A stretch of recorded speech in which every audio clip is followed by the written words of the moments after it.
नमस्कार। Aryan homeopathic academy India में आपका स्वागत है। मैं हूं doctor Arya.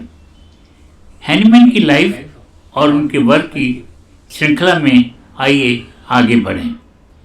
In this video we shall talk about Hahnemann and his new edition of chronic diseases and the new 6th edition of Organon.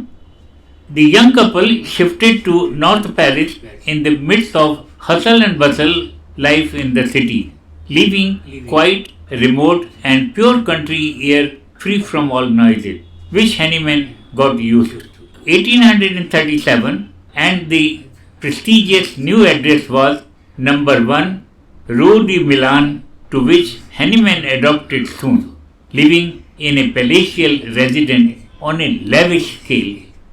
Good company and social function were the spice of life to Madame.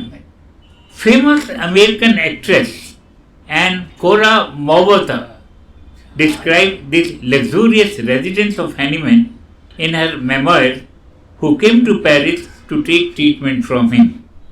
Thus, professional and social life in Hahnemann's household continued to be arranged in the grand style.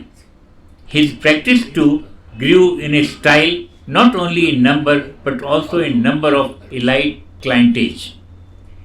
As reported by a reporter of Frankfurt newspaper, the income was around 2 lakhs francs in those days. The old man did not get a day's rest. How completely his life in Paris had altered in every respect from that modest existence in Cochin. Relations with his own children back home in Germany were bound to suffer. Madame Melanie, although polite in her letters, did not wish to maintain a close, still less an intimate correspondence with the old home and the relations of the first marriage. Hahnemann's grandson, Leopold Suze Hahnemann, tells us on a later occasion, Madame Melanie had but little contact with her deceased husband's relation too. It is for this reason that only one daughter, Frau Eleni Suze, came to visit him in Paris for a very brief period. With all solemnity, the 10th April 1839 was celebrated as the 60th anniversary of Hahnemann's doctorate. Hahnemann was particularly anxious in the later years of his life to publish a further edition of his two most important works, Chronic Diseases and especially the Organon. In 1842 and in 1843, he repeatedly refers in writing to the 6th edition of his work, planned and completed by him. During this time, he hoped and intended first to accomplish the publication of a French edition. He would not negotiate with his previous publisher Arnaud about the publication in Germany. Consequently, he opened negotiation with the publisher Schwab of Düsseldorf, who had already undertaken several parts of the second edition of Chronic Diseases but had experienced some difficulty with them. This may be the reason why Hahnemann's hopes were not fulfilled.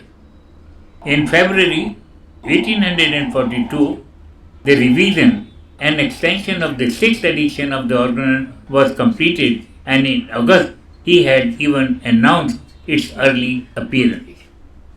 Then there is no further mention of it, remained hidden from the sight until the year 1865. In this period, we must place on record the last treatise of any considerable size which Hahnemann wrote and which he inserted in the 5th part of the second edition of his Chronic Diseases in 1839 as a preface to Arsenicum album. There are some fine sentences in it. Even at this age of 86, He was defending his theory with all the penetrative vigor of earlier times. On the 2nd of July 1843, at 5 o'clock in the morning, Samuel Hahnemann died in his house in Paris, number 1, Rue de Milan. The master had lived for more than 88 years. Dr. Jar quoted wrongly in his obituary note published in the newspaper Ellige Home Zeitung, death as 4th June 1843.